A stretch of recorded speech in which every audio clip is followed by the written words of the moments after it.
Why won't anybody wake up? It doesn't take much to look around and realize that something is very wrong, and that we're in the midst of a battle of consciousness. Those of us who have set on the journey of expansion and rediscovered our divinity oftentimes are baffled how so many people live each day almost like nothing is wrong or abnormal about the world's condition. The energy extraction matrix system is happening on such a fundamental level that to ignore it seems almost inhuman.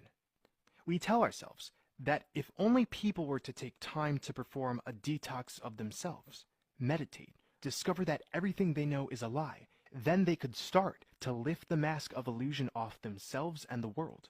But that's assuming all beings are living souls. Most are, in fact, already dead. In his Hermetic text, The Stellar Man, John Baines writes that there is a collective unconscious consistently exerting a de-individualizing influence on humanity. He calls this the collective soul, or central computer. This central computer is what I have previously called the secondary AI oversoul. An oversoul is a conglomeration of souls, also called a soul group. An oversoul transcends individual consciousness. We can think of it as funneling the underlying attributes of that soul's intelligence.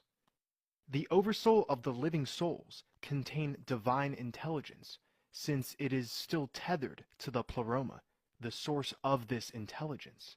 The secondary oversoul of the organic portals, however, has only a parasitic intelligence which attempts to mimic that of the living souls. The secondary oversoul formed over time. Living souls connected to the original oversoul decided to experiment with division, fear, addiction, illusion to such an extent that they completely cut themselves off from sources nourishing light. Because of this, the secondary oversoul instilled a program of automatic energy vampirism. This constant vampirism we see is not an act of evil, but an act of desperation, of a soul group who has lost their way. The organic portals are conglomerated into a sort of virus that aims to infect and assimilate. They are dead. This may be difficult to digest.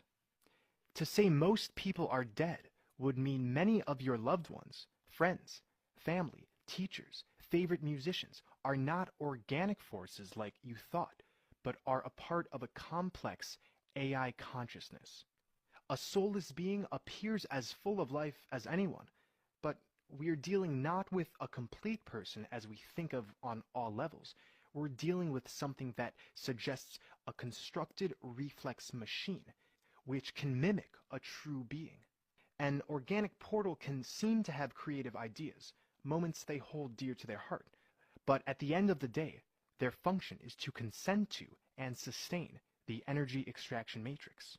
Their AI software dictates that their life will be focused on material, monetary, personal, and fleshly interest. The 20th century Russian esoteric author Boris Maraviv wrote in his work Gnosis that there are two types of humans, Adamic man and pre-Adamic man. This is how he classified the organic portals, or soulless beings, and the living souls. Maraviv writes, "The scriptures contain more than one reference to the coexistence of these two humanities, which are now alike in form, but unlike in essence. The anthropoid race are the descendants of pre-Adamic humanity. The principal difference between contemporary pre-Adamic man and Adamic man, a difference which is not perceived by the senses, is that the former does not possess the developed higher centers that exist in the latter, which, although they have been cut off from his waking consciousness since the fall, offer him a real possibility of esoteric evolution.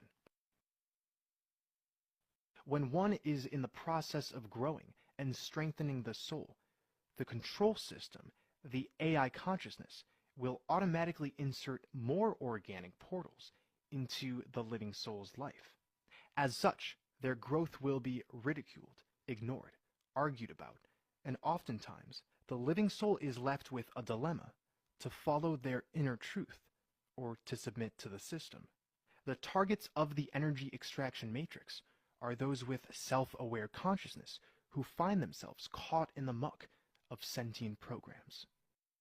Boris Maraviv explains that organic portals, the descendants of pre-Adamic man, have a sort of automatic reaction to stifle the progress of living souls. Therefore, when a living soul aims to connect with the true essence of their being, organic portals, he writes, will automatically become instruments of the general law, which makes sure that those who step out of line are brought back to the fold. This is how a man's foes shall be those of his own household. So some of you may be wondering, how do I know if I'm a living soul or an organic portal? But asking this means that you are a living soul. You're questioning reality at a level higher than an organic portal can truly do. If deep within you there remains a flame burning for the truth, for wisdom, courage, resilience, for unity, this means you are indeed a living soul.